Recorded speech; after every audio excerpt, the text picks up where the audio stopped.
안녕하세요. 전 30대 후반이고 결혼한 지는 4년쯤 되었습니다.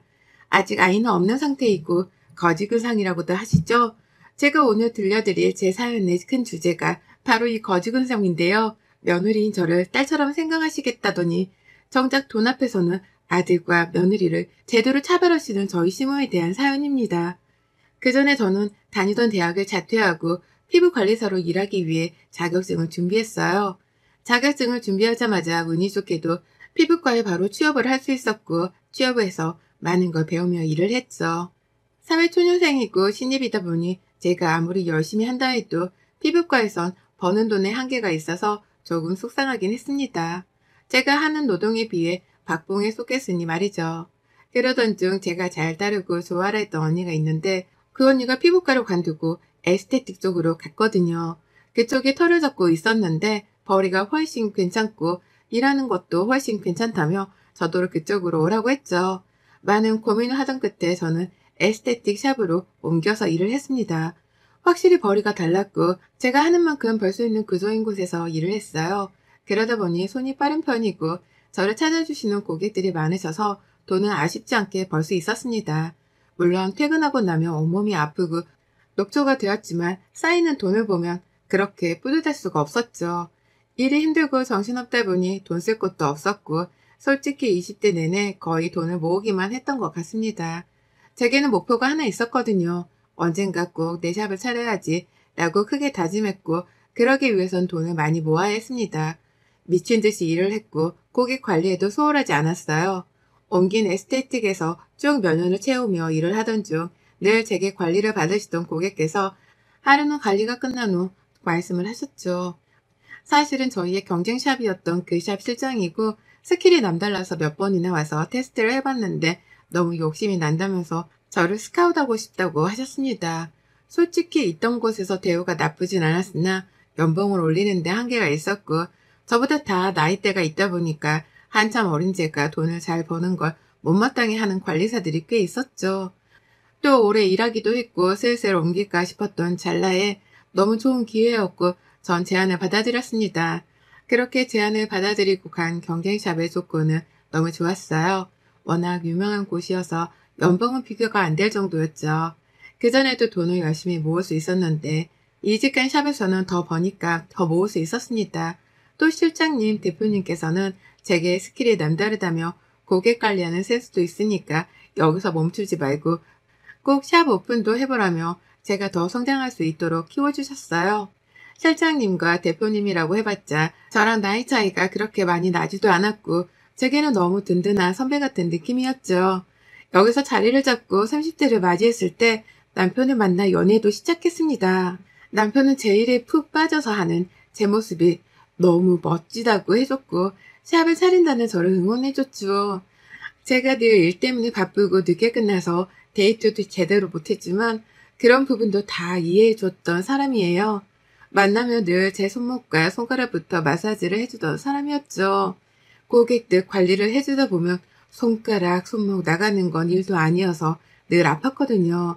그걸 잘하기에 제 손을 꼭 잡아서 마사지 해주는 게 습관이 되었던 따뜻한 사람이었습니다. 그런 남편과 3년 넘게 연애를 했을 때쯤 전 드디어 제 샵을 오픈하게 되었고 너무 설레이고 행복했어요. 다행인 건 제 샵을 오픈한다는 소식을 듣고 직원으로 와주겠다는 선후배분들이 많아서 다행이었습니다. 샵 컨셉의 규모도 있었고 회원제, 예약제로만 운영해야 하는 고급 VIP 에스테틱이라서 아무나 그냥 들어와서 관리를 받을 수 있는 에스테틱은 아니었어요. 그만큼 관리사들도 신중하게 채용을 했죠. 프라이빗함의 끝을 보여주는 샵이라서 그런지 이런 걸 선호하시는 분들이 많이 찾아주셨고 오픈빨이 시들해져도 영업은 성공적으로 잘 되었습니다. 샵이 안정되었을 때 저희는 바로 결혼을 했어요. 결혼을 하고서는 인생의 모든 걸 잃은 듯한 기분이 들었던 게 평생의 꿈이던 제 샵도 오픈을 했고 결혼이란 숙제도 뭔가 해냈으니 이제 더 바랄 것도 없었습니다. 무엇보다 남편과 있으면 마음도 편해지고 안정되는 게 너무 좋았거든요. 결혼을 하고 집에 있으니 그렇게 편한 시간이 길어져서 더욱 좋았죠. 샵을 오픈하고서는 특 VIP가 아닌 이상 제가 직접 관리를 할 일이 없어서 일찍 출근하고 늦게 퇴근할 일이 없었습니다.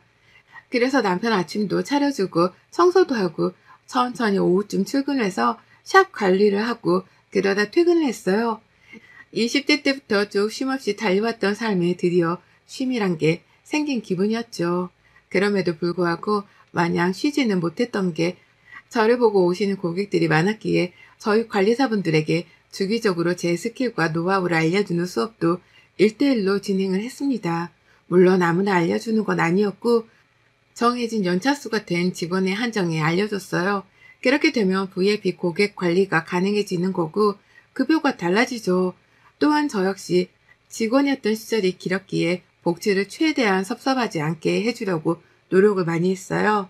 불필요한 복지는 하지도 않았고 현실적으로 필요한 복지로만 말이죠. 바로 직전에 저를 스카우트해 주셔서 함께 일했던 실장님과 대표님은 제가 이렇게 성공한 걸 너무 기특해 하셨고 이제는 서로 대표님 언니, 동생하는 사이가 되었습니다. 사석에서 만나 술도 마시고 놀기도 하고 사업 얘기도 하는 그런 사이가 되었죠. 지역구가 달라서 경쟁샵이 아니니 그럴 수 있었던 것 같아요. 원래 저희 친정집은 가난까지는 아니어도 넉넉하지 못한 집안이었습니다. 늘 돈에 쫓기듯 살았던 집안이었고 돈이 없어서 서름을 겪었던 집안이었죠. 아직도 기억나는 게 중학교를 들어가야 해서 교복을 맞추려는데 몇만 원이 더 비싼 교복 브랜드가 있었어요. 그런데 거기가 유명했습니다. 어린 마음에 당연히 그 브랜드에서 사고 싶다고 했으나 부모님께서는 한푼이 아쉬운 입장이니 들어본 적도 없는 노브랜드 교복을 사게 되었죠. 첫 교복을 입는 설레임도 사라졌고 집에 오자마자 셔츠고 마이고 붙어있는 택을 가위로 다 잘라버리기 바빴습니다. 친구들이 너 어디 거야?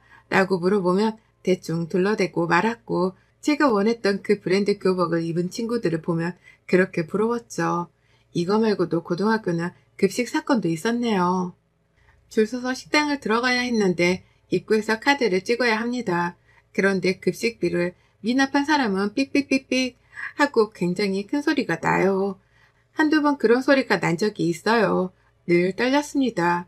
소리가 작은 것도 아니고 커서 다 알 수 있는 정도였고 너무 창피하고 부끄러웠거든요. 그래서 괜히 카드를 안 들고 왔다고 거짓말을 하고 선생님께 혼나고 들어가서 밥을 먹기도 하고 그랬습니다. 주머니에 있는데 말이죠. 돈이란 게 참 그래요. 돈이 뭐길래 사람을 한없이 기쁘게도 만들었다가 비참하게도 만드는 건지 아무리 생각을 해봐도 돈은 나쁜 것 같습니다. 이렇게 배고프고 아파본 적이 있기에 전 제가 성공하고 여유를 찾고 나서 전세 대출을 끼고 살던 부모님께 자가집을 사드렸어요. 사람이 집이 있어야 안정이 되게 살잖아요. 처음으로 자가집에서 살게 된 부모님은 저를 끌어안고 엉엉 우셨고 제 위로 언니가 2살인 언니가 있는데 언니는 고맙다고 했죠. 동생이 하든 언니가 하든 집을 산 거면 된 거라고 고맙고 미안해할 필요 없다고 그렇게 훈훈하게 마무리를 했습니다. 이후에도 평생 어떻게든 딸 둘 먹여 살리려고 고생하신 부모님 돈 걱정 없이 사시라고 금전적으로 도움을 많이 드렸어요. 평생 할 수 있는 효도를 아쉬움 없이 다 했다고 감히 말할 수 있었죠. 그래서 저희 엄마께서는 제가 시집 간다고 했을 때 가지 말라고 엉엉 우셨습니다. 엄마, 왜 그렇게 울어? 누가 보면 딸내미 팔려가는 줄 알겠네. 아까워서 그렇지. 아까워서 내 딸을 누구 주겠어. 세상에 윤지, 너를 누굴 줘 내가. 아유, 결혼한다고 달라질 게 뭐가 있어. 너무 그러지 말어. 속상하니까. 울지 마. 아, 그래. 당신 너무 오버한다. 당신이 그렇게 울면 윤지가 마음 불편하지. 당신은 입 다물어. 아깝지도 않니? 이 똑 부러지는 애를 세상에 누굴 줘 누구를? 난 우리 윤지 그냥 혼자 떵떵거리면서 살았으면 좋겠어. 시댁 식구들 눈치도 안 보고 남편의 애기에 다 얽매여서 그렇게 힘들게 안 살고 지 잘난 맛에 그렇게 살았으면 좋겠단 말이야. 엄마, 결혼해도 그렇게 살 거야. 나 이제 대표잖아. 완전 잘났어. 엄마 딸. 그래서 완전 잘난 맛에 살 거야. 그니까 걱정 말고 울지 마. 나 진짜 속상해. 저희 엄마는 진짜 엉엉 우시면서 저더러 아까우니 시집 가지 말라고 하실 정도였습니다. 솔직히 남편만 아니었으면 저 역시 시집 안 가고 비혼으로 살았을 것 같아요. 근데 그러기엔 남편이 너무 괜찮은 사람이고 절 보듬어주는 사람이라서 놓을 수 없었죠. 저희 엄마께서 이렇게 울고불고 속상해하신 걸 대충 눈치로 알아챈 남편은 저희 엄마께 더 잘했어요.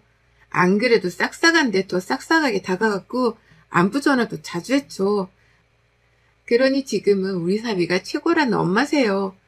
이렇게만 봤을 때 결혼 생활이 참 행복해 보이지만 역시 시댁은 시댁인 건지 시모 때문에 참 힘든 시간이 있었습니다. 저희 부부는 각자 번 돈은 각자 관리를 하고 있어요. 공동 생활비만 딱 내고 얼마 버는지도 서로 정확히 모르죠. 정확한 건 제가 훨씬 더 번다는 건데 그걸 알기에 외식하거나 할 때는 자연스럽게 제가 계산을 하거나 하거든요. 그런데 시모도 제가 돈을 잘 번다는 걸 아세요. 어느 날은 제게 이렇게 말씀을 하셨죠. 윤진이, 나다. 뭐 샵에 있니? 집 있니? 저 출근 준비하고 있어요, 어머님. 그래. 나 좀 서운한 게 있어서 전화했어. 너 들어보니까 아주 효녀더라. 부모님 집도 사드리고 용돈도 드리고 차도 바꿔드리고 명품백은 기본에 아주 해드릴 수 있는 건 다 해드리더만. 네? 그게 왜요? 뭐 그게 왜요? 왜냐니? 너 나한테 뭐 해줬어? 어머님, 그건 차원이 다른 문제죠. 제가 저희 친정집에 도움 줄 수 있는 걸 해준 거고 그걸 원하시면 아범이 할 문제죠. 이거 왜 저한테 그러세요? 그리고 제가 제 부모님한테 제가 번 돈으로 효도를 했는데 왜 어머님이 서운하신지 모르겠네요. 한마디를 하면 열마디를 하지, 아무리 내가 네 엄마가 아니고 시엠이라고 해도 그렇지 좀 도와주고 같이 해줄 수 있는 거 아니냐? 난 언제 무너질지도 모르는 집에서 무릎도 아픈데 계단 오르고 내리면서 살고 있는데 안 불쌍하니? 어머님 그러셨어요? 제가 형님이랑 아범한테 당장 말할게요. 진작 말씀하시지 왜 참으셨어요? 이건 그냥 못 넘어가죠. 뭐? 예, 윤지야, 아니다. 뭘 말하니? 그게 아니고. 아니에요. 제가 당장 말해서 해결할게요. 끊어보세요. 어머님 연락드릴게요. 전 말도 안 되는 소리로 저를 모함하는 시모에게 되려 한 방 먹였습니다. 저희 시모는 제게 늘 입버릇처럼 하는 말이 있으셨어요. 딸 같은 며느리, 엄마 같은 시모 사이로 지냈으면 한다고 고부갈 등 없이 우리 그렇게 지내자고 말이죠. 그래놓고는 정작 이럴 때 보면 본인 아들과 딸 주머니에서는 1,000원 한 장 꺼내는 걸 아까워하고 며느리 제 주머니에선 1,000만 원 1억이 나와도 아깝지 않고 당연히 여기는 사람이었습니다. 그리고 웃긴 건 본인 자식들에게 돈 얘기하는 걸 꺼려했죠. 그걸 이용해서 전 바로 형님에게 전화를 했습니다. 형님, 저예요. 잘 지내고 계시죠? 올케 오랜만이네. 잘 지내고 있지. 올케는 별일 없지? 네, 형님, 통화 가능하세요? 응, 왜 무슨 일 있는 거야? 네, 조금 전에 어머님이랑 전화를 했는데 어머님이 무릎이랑 관절이 안 좋으셔서 계단 오르고 내려오는 게 힘드신가 봐요. 집도 다 무너질 것 같은 집에서 어머님 홀로 살고 계신다고 한마디 하시더라고요.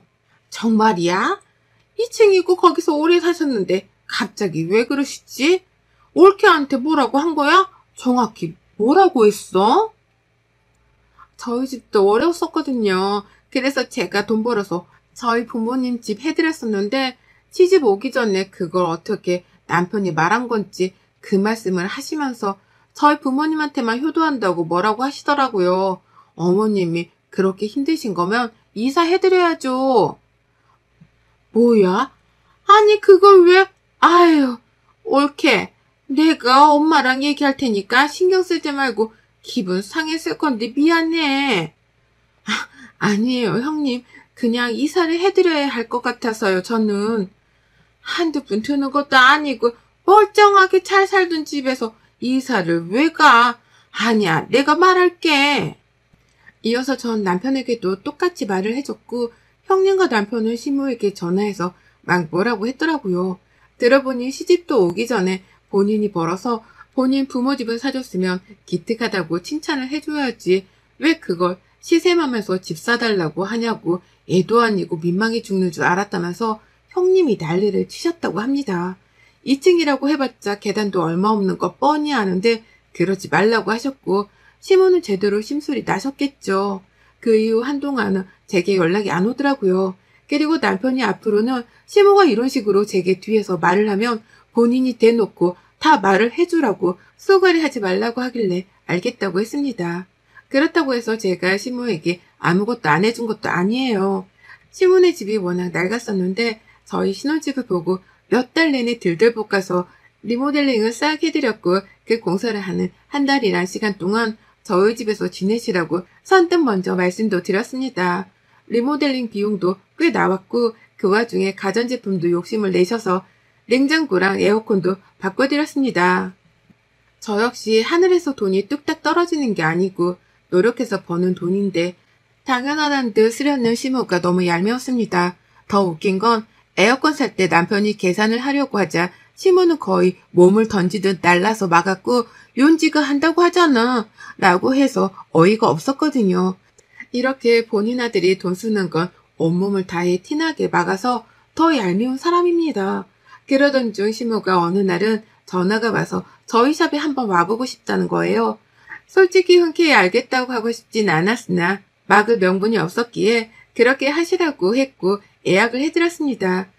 스킨의 바디까지 풀코스로 해드렸고 시모는 너무 황홀하다며 너무 좋아하셨어요.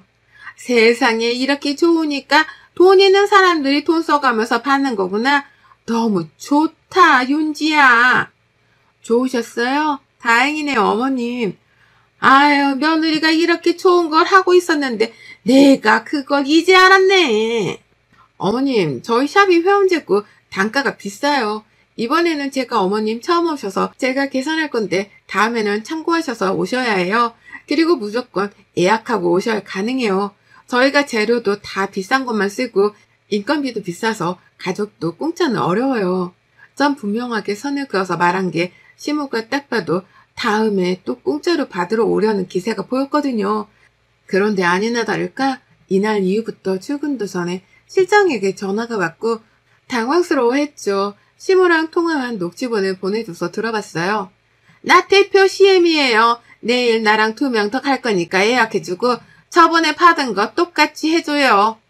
아, 네. 안녕하세요, 고객님. 내일은 저희가 이미 예약이 마감되셔서 다른 날로 도와드려야 할 것 같아요. 가장 빠른 날이 다음 주 월요일 오후 2시 타임 있으신데 괜찮으세요? 괜찮겠어요? 못 알아들었나 본데 나 대표 CM이라고요. 거기 대표 CM이라고. 아, 네. 그런데 저희가 100% 예약제로 룸이 다 예약이 된 상황이라 어떻게 해드릴 수가 없어서요. 그쪽 실장이죠? 내가 우리 며느리랑 전화하고 전화할 테니 기다려봐요. 장난치는 것도 아니고 대표 CM이한테 대접을 이따위로 해? 듣는데 제가 다 민망해서 혼났습니다. 아, 실장님, 제가 미안해요. 저희 어머님이 통화해보셔서 아시겠지만 대화 불가해요. 제가 전화해서 말씀드릴 테니까 신경 쓰지 말고 기분 풀어요. 미안해요. 아니에요, 대표님. 전 괜찮아요. 시모에게 전화해서 상황 설명을 했으나 그럼 마감하고 해달라며 막무가내로 난리를 치는 겁니다. 이미 사람들에게 큰 소리를 쳐놨는데 뭐라고 하냐면서 말이죠. 그래서 제가 최후의 방법으로 말했어요.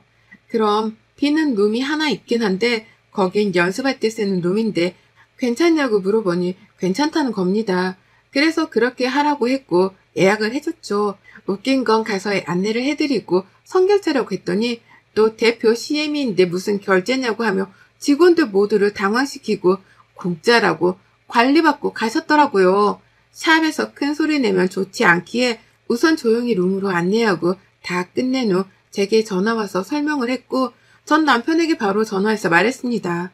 시모에게 이미 설명도 했고 공짜는 어렵다고 손도 그었는데 저러니 더 이상 대꾸할 이유가 없었죠. 남편에게 말했고 남편이 이체를 해줬어요.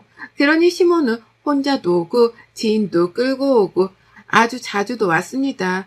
그럴 때마다 결제 내역은 늘 남편에게 보내서 이체를 받았죠. 결국 이렇게 되면 우리 부부 주머니에서 자꾸 돈이 나가는 거니까 다시 한번 머리를 써버렸어요. 시모와 지인들이 모인 날 저도 출근해서 인사를 했죠. 지인들은 너무 예쁘다며 아가씨 같고 멋지다고 아주 칭찬들만 했고 이어 말했습니다. 세상에 며느리가 무슨 20대 같아. 관리하는 대표는 다르네. 아니 근데 매번 이 좋고 비싼 걸 공짜로 해주는데 너무 고마워서 어째요.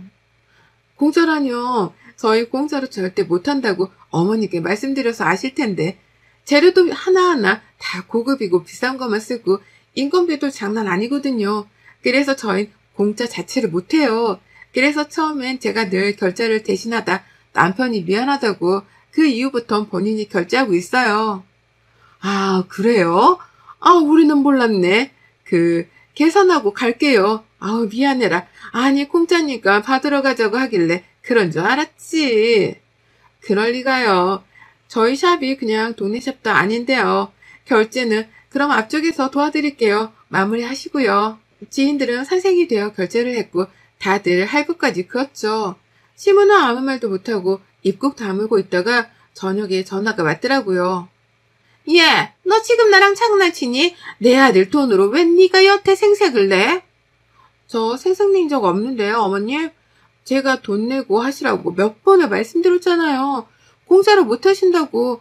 애초에 관리를 받으셨으면 돈을 내셔야지. 무슨 심부로 어머님 한두 번도 아니고 저라면 며느리 가게 매출 올려주려고 한 푼이라도 더 쓸 것 같은데 어머님은 지인들까지 다 끌고 오셔서 어떻게 그러세요? 야, 너 말 다 했어? 아니요, 할 말 더 했고 들으세요. 어머님, 아들 돈은 아깝고 며느리 돈은 당연하다는 듯 쓰려고 하지 마세요.